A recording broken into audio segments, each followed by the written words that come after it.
Using the SoftProofing sample configuration, we can convert an ECG image to be represented in RGB for displays and SoftProofing. Looking at the config, we have a 7-color profile being converted to Adobe 1998 RGB profile using the SmartLink proofing method.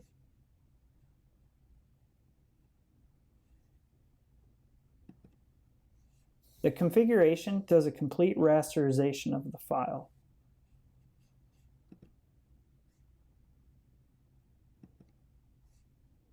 Processing the file, we go from a 7-color separation to an RGB image that is ready for color-accurate representation on a display.